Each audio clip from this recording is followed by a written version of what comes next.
नमस्कार साथियों, फिलहाल मौजूद है भरतपुर लोकसभा क्षेत्र में। आगामी 19 तारीख को यहाँ पे मतदान होने वाला है। उसको लेकर सभी प्रत्याशी जनसंपर्क कर रहे हैं। यहाँ पे भी एक जनसंपर्क कार्यक्रम था। संजना जाटव जी यहाँ पे जनसंपर्क करने आई थी। उन्हीं के समर्थन में आए हुए कुछ लोग मेरे साथ हैं, उनसे बातचीत करेंगे और जानने का प्रयास करेंगे कि भरतपुर लोकसभा पे इस बार जनता का क्या मन है। तो क्या किसे जिता रही है इस बार भरतपुर की जनता? इस वक्त जो समय चल रहा है, हमारे लोकसभा का जो चुनाव जो चल रहा है, इसमें मुख्य बात जो हमारे किसानों की उभर के आई हैं, जो जाट वर्ग जो हमारे किसान ज़्यादा है, तो किसानों में जाटों में ये रोष है कि हमारे जो एमएसपी का मामला था, सेंट्रल गवर्नमेंट ने नहीं माना जब का आश्वासन दिया था। दूसरी बात क्या है कि हमारे जो बच्चे थे जो फौज में जाए, मिलिट्री में जो जाते थे, उनको 4 साल की सर्विस अग्निवीर बना के कर दी।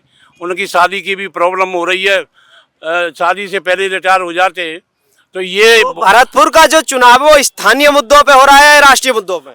ये जो राष्ट्रीय मुद्दा जो हमारे किसान है, ये राष्ट्रीय मुद्दा देख रहे हैं। किसानों का राष्ट्रीय मुद्दा है। हाँ, ये अग्निवीर का भी है। और दूसरी बात क्या है कि भरतपुर का जो आरक्षण है हमारे जाटों का, भरतपुर दौलतपुर का, ये भी हमारा एक स्थानीय मुद्दा है और वो सेंट्रल गवर्नमेंट ही करेगी। हमारी स्टेट जो वर्तमान सांसद है उन्होंने कुछ कार्य किया आपके लिए, ऐसा आपके जो इस मुद्दे को उठाया कभी लोकसभा में? वर्तमान सांसद का तो ये पता ही नहीं है। बन्ना भाई गामन की पता हो ना, हमें बाकी पता हो कहाँ है। वो कभी आई नहीं, कभी कोई मुद्दा नहीं उठाया, कभी कोई चर्चा भी नहीं की। आज तक ये वर्तमान सांसद ने कुछ किया ही नहीं। अब ये मुद्दे उभर के आ रहे हैं, ये हमारे चुनाव को बहुत जोर से प्रभावित कर रहे हैं। चाहे हमारे बीजेपी में रहे हों, हमारे किसान चाहे नैम सिंह के साथ रहे हों, बाजीबली के साथ रहे हों, आज सभी एक मंच पर होकर के ये जो है कांग्रेस की तरफ जा रहा है। उनको तो भरतपुर से क्या आवाज निकल के आ रही है, कांग्रेस की तरफ या बीजेपी की तरफ? नहीं, कांग्रेस की तरफ। जब हमारे किसान, हमारे मुसलमान, हमारे एससी बंधु और अन्य जो हमारे समाज है, गुर्जर समाज भी, ये सब एक साइड हो गया किसान होने के नाते, इसलिए यहाँ कांग्रेस के जीतने की पूरी उम्मीद बनी हुई है। ऐसा क्यों हुआ? ये यूँ हुआ कि किसानों को तो ध्यान सेंट्रल गवर्नमेंट ने नहीं दिया। यहाँ के जो स्थानीय मुद्दे थे, हालांकि जो हमारा आरक्षण का मैटर है वो भी यहीं का था, स्थानीय था, लेकिन वो सेंट्रल गवर्नमेंट को करना था। हमारे नैम सिंह जी ने जयचौली में काफ़ी दिन, महीने से ज़्यादा उन्होंने प्रोग्राम रखे और उनको आश्वासन भी दिया। नैम सिंह जी ने ये भी कह दिया था हमारी सरदारी ने कि ये चुनाव घोषणा से पहले यदि हमें आरक्षण नहीं दिया गया तो हम बीजेपी को वोट नहीं देंगे। ये फैक्टर हमारे समाज में ज़्यादातर चला हुआ है और इस पर लोग जम गए हैं। सब उनको छोड़ते हुए हमारा किसान एकजुट होकर के एक साइड में हमारा किसे जिता रहा है इस बार? संजना जाटव जीत रही है। क्लियर? हाँ जी, कौन जीत रहा? संजना जाटव को जिता रहे हैं। सभी जाति संजना जाटव को वोट दे रहे हैं। सब समाज संजना जाटव को वोट दे रही है। और जो वर्तमान में सांसद हैं या वर्तमान में प्रत्याशी हैं भारतीय जनता पार्टी की तरफ से, कोई भी किसान के लिए ध्यान नहीं दिया, उन्होंने कोई विकास नहीं किया।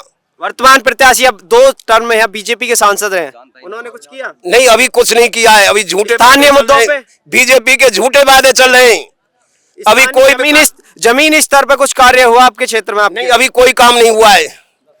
राजस्थान में मौजूद है, पानी का एक मुद्दा सबसे ज्यादा यहाँ होता है। पानी की समस्या है? पानी की समस्या है, बहुत ज्यादा है। और नहर के पानी की वादा कर देते हैं और पूरा करते नहीं है। और हम तो कांग्रेस वालों से निवेदन है कि कांग्रेस के वादा पूरे होंगे और पूरे करें।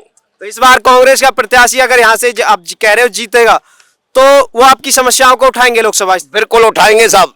हाँ जी सर, आप कैसे चाह रहे हो? मैं सत्यवीर सिंह नगला दौर। हम इस बार संजना को जिताएंगे। जहाँ हमारी कदर नहीं, हमारा वोट नहीं, हम संजना जी को भारी मतों से दिल्ली भेजेंगे। अच्छा, दिल्ली भेज रहे हो? जी सर। वर्तमान सांसद से नाराजगी? कबूतरबाज है, अनपढ़ है। मोदी जी कहते हैं कि पढ़े लिखों को दो और उस पर कबूतरबाजी का दाग है, दागियों को देते हैं। जिस किसी को जो बीजेपी में जाता है वो दूध का धरा हो जाता है और ईडी का उनको पास एक हथियार है, ईडी छोड़ देते हैं। ईडी कांग्रेस प्रत्याशी तो पढ़ा लिखा है, BA LL भी है। हाँ जी, हम इसको वोट देंगे। उन्होंने भाई मांग उठाई है, वो कांग्रेस प्रत्याशी नहीं, वो जाटों का प्रत्याशी है। जाट उसको भारी मतों से। अच्छा, भरतपुर का जाट समाज समर्थन में है। जो गंगा जल ऑपरेशन चल रहा है वो पूरे राजस्थान, भरतपुर में नहीं पूरे राजस्थान में चल रहा है। इस बार गंगा जल ऑपरेशन का असर राजस्थानी अदर स्टेटों में भी रहेगा। तो कांग्रेस प्रत्याशी के साथ राज परिवार भी है? राज परिवार भी है, महाराज साहब हमारे बीच में है और हम भी बीच में है और जाट सरदारी बहुत बीच में है साहब। हाँ जी सर, आप क्या कहोगे? हम भी यही कहेंगे, संजना को जिताएंगे। आप भी संजना जाटव? हाँ, लोकसभा में भेजेंगे। उम्मीद क्या है, आपके मुद्दे उठाएंगे? मुद्दे उठाएंगे। हमारे जाट के लिए आरक्षण है, ओबीसी का जो केंद्र में नहीं मिला है वो मुद्दे उठाएंगी, हमारे पानी का मुद्दा उठाएंगी। राजस्थान सरकार में जिस टाइम कांग्रेस थी प्रदेश में, इन्होंने ईआरसी का मुद्दा उठाया था।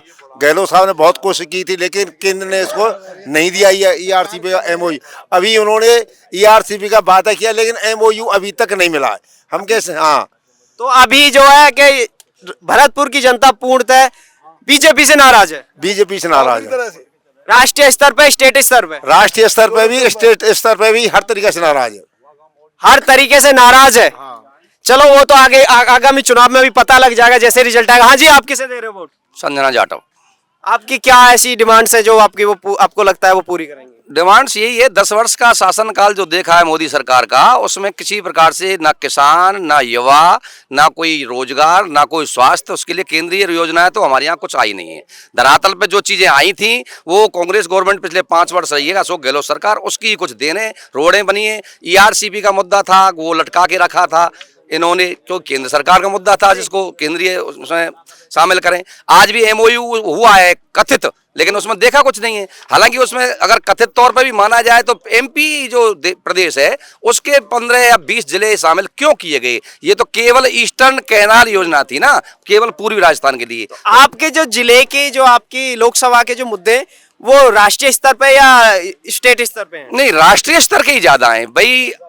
सेंट्रल गवर्नमेंट के? जी हाँ, अग्निवीर है सबसे बड़ा योजना, बहुत बुरी योजना लागू की। ईआरसीपी है, उसको मार दिया, हमें एक झुंझुना पकड़ा दिया भाई ईआरसी पर एमओयू होगा, लेकिन हमें पता है ये आने वाला नहीं है हमारे पास तक, क्योंकि एमपी को ही जोड़ दिया, वहीं से पानी आना है वहीं वो रख लेंगे, कहाँ आएगी हमारे पास में। तो फिलहाल तो सेंटर का ही चुनाव है। सेंटर का चुनाव है, तभी तो भाई सेंटर ने हमारे लिए कुछ किया नहीं और आगामी भविष्य में भी हमें इनसे कुछ उम्मीद नहीं है। जाति विशेष को ये लोग कभी आतंकवादी बताते हैं, रेसलर लड़कियां थी उनको घसीट घसीट करके पीटा गया, किसानों को 13 महीने तक लटका के रखा, तब जाके उसको वापस लिया। इस कारण से हम बीजेपी गवर्नमेंट से हमारा खफा है, पूरी तरह खफा है।